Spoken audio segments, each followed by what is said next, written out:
October 2nd, 2022. We're heading on ourselves over to take two. Good morning. It's me, Mikey Pipes. Thank you so much for tuning in. Sunday morning, October 2nd, 2022. We're on our way to an emergency no heating service call in Garden City Park. Customer got no heat from their boiler. And he goes, Mikey Pipes, I got a pilot, but it's no bueno. I'm like, do you have a death box incorporated? He's like, hell no, I don't got one of those. I don't want to die. I'm like, I got you, bro, I got you.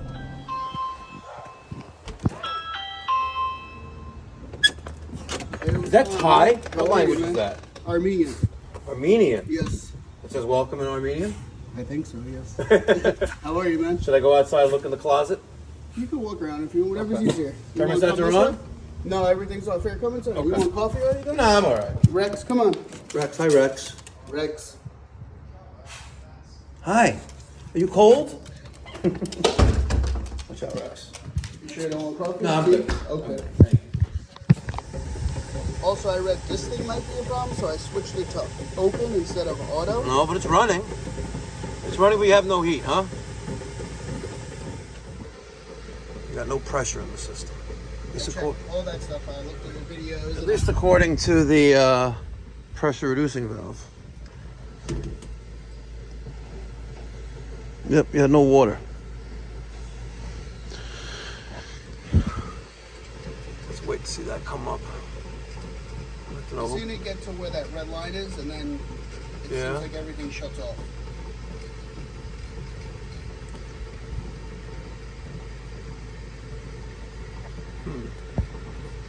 Nothing yet. One of the pipes. I don't know. One of the pipes. Yeah, there. I don't know if that's open or closed. Oh, this one here? Yeah, is that the That's open. That's open. They're both open. Open. Parallel to the pipe is open. What's that pressure gauge reading now?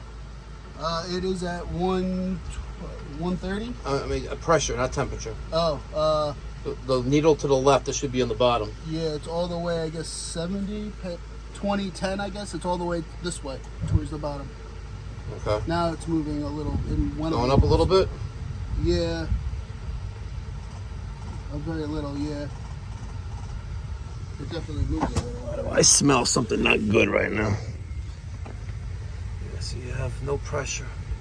You had no pressure. Now you got pressure. You maybe have a leak somewhere. They're turning off after like a few minutes. Well, it's not circulating the hot water. I see. So right now I'm manually adding water to the boiler. I want you to do yourself a favor. Walk around the whole house. See if you hear or see any water leaking anywhere. Okay. First floor particularly. Okay. If you hear anything weird like swishing sounds, let me know. Oh, you know what? Actually, come right here. Uh-oh. This now makes sense to put the new door in. Hold on, this is a new door? No, we want to put a new door in. Oh. We're trying. Is that a new floor? Yeah. It's wood? Yeah. Oh, it's pre-finished? Yeah, and underneath is plywood. Rex, look. Who put the floor in? Floor Came with the guy house? from Winbrook. No, one of the floor guys from Winbrook we have on Merrick Road. Was this like the first time you put the heat on yesterday? Well, they put it on when they did the maintenance too. I know, but there's a difference between heating a house for heating purposes, for warmth, and heating a house for a tune-up. It's two totally different animals. You know, we don't run the system that long because we don't want to overheat the house because it's not warranted. So we basically run it, make sure it's working properly, make sure we have like circulation and things like that. But as far as actually testing heat outputs like radiators, things like that, normally we don't normally do that unless it's like there's an issue like and there's history with a house, like every year got to bleed something.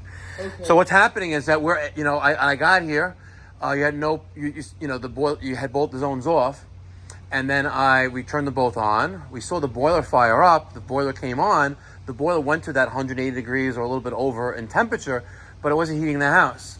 And on that gauge, which is on its sideways, we're reading no pressure. So what I did was I added pressure manually to the system at the pressure reducing valve. The pressure reducing valve takes house pressure, which is normally 50, 60, 70 psi of pressure, and it makes it a working operating pressure around 12 psi. this sounds like gibberish, but I want to give you a little understanding, right? So by adding pressure, right, you had the first zone on and it was good for a little while, and then you notice, hey, Mike, it went back down to 0. So now I added more pressure to the boiler at the pressure reducing valve. The second floor zone was also on. So now you have more, I wouldn't say more volume of water in the system, but it's running, right? And now the pressure drops down again. We add more pressure, and then I sent you, hey, go look around the house, look for anything water, abnormal sounds, because the pressure needs to go somewhere. And I've seen it where it's there's unfinished attic space above a finished garage, and the guy has 3 Ferraris in it, and they're all flooded now. I've had that, but they're open. The covers are open, so it can always be worse. In this particular case, you have a slab leak, and I'm asking who put the floor down, because at the end of the day, you'll deal with your insurance for this. And I know you just moved into the house and you don't want to put a claim in already, but you're going to want to put a claim in, because at the end of the day, if the flooring company put the nail through the piping, they're ultimately responsible, and your insurance company will fight them. Or we could determine that ourselves, but you're going to want to call your insurance company. We should be able to isolate the first floor for right now, and have the second floor operational. I know, her mouth is like, what are you talking about? I want to go back to my apartment in Queens. So here is that sliding door. Here is baseboard going down, and the other side going down right there. There's your leak, and there's your buckled floor right there. Right? So the best way of doing this is replacing the pipe from there to here. If you don't want to disturb the floor, which you're going to want to, because the buckling. The floor guy, it's a brand new, yes. And I said to him they fixed something else, and I was like, it's buckling here, and they're like, well, we don't know why there's no, and obviously they don't know why there's no water. It says no water. Yeah, they're like, there is water here. No water up here. Now this may be pre-existing. You never know. I don't know. The flooring here before, though, it wasn't like, it was flat, everything. Was it wood floor too? It was, yeah. A real wood floor, not one of those cheap laminate things? It wasn't laminate, but it was like that thinner wood. Okay. Probably engineered wood. But we would have seen a water stain too when they lifted it up on the plywood. Yes. And there was nothing on it. Yeah. Yes. So now this all makes I mean, I would tell you, you could be the most experienced and most professional at whatever you're doing, right? A few years ago, I did construction in my own house. I have radiant heat throughout the whole entire top floor, and I put hardwood flooring on top of it, right? And I'm a plumber, right? Friday afternoons, around 12, 1 o'clock in the afternoon, my wife called, and there's water dripping from where the office is ceiling.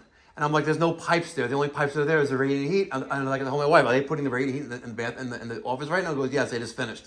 I said, tell them to stop. Tell them to start ripping it up, because they put a nail through the pipe. And sure enough, I got my infrared camera out, and I can get my, I'll get my camera out, and we'll see it. We'll see where it is there.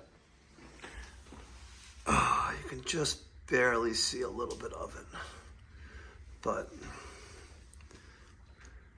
that's a hot spot. Yeah, right there, right where it's buckling. Yeah. There's the water. So if we were to peel some of this away, again, if it's the flooring installer, we need to see a nail that went through the floor, and I'm sure there probably is. Otherwise, it's normal wear and tear, and it just so happens to be right after you put a new floor in.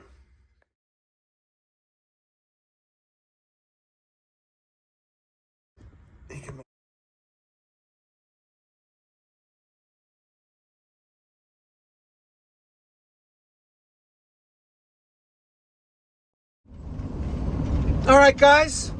So we went out on that emergency service call. We confirmed the customer's issue. We diagnosed the problem, and then we gave them information so they can proceed accordingly. On site for just about an hour. That's after laying everything on the table, what needs to be done, what options they have, rerouting the pipe above the sliding gas door, or chopping open the floor, proving how and why the leak started to occur.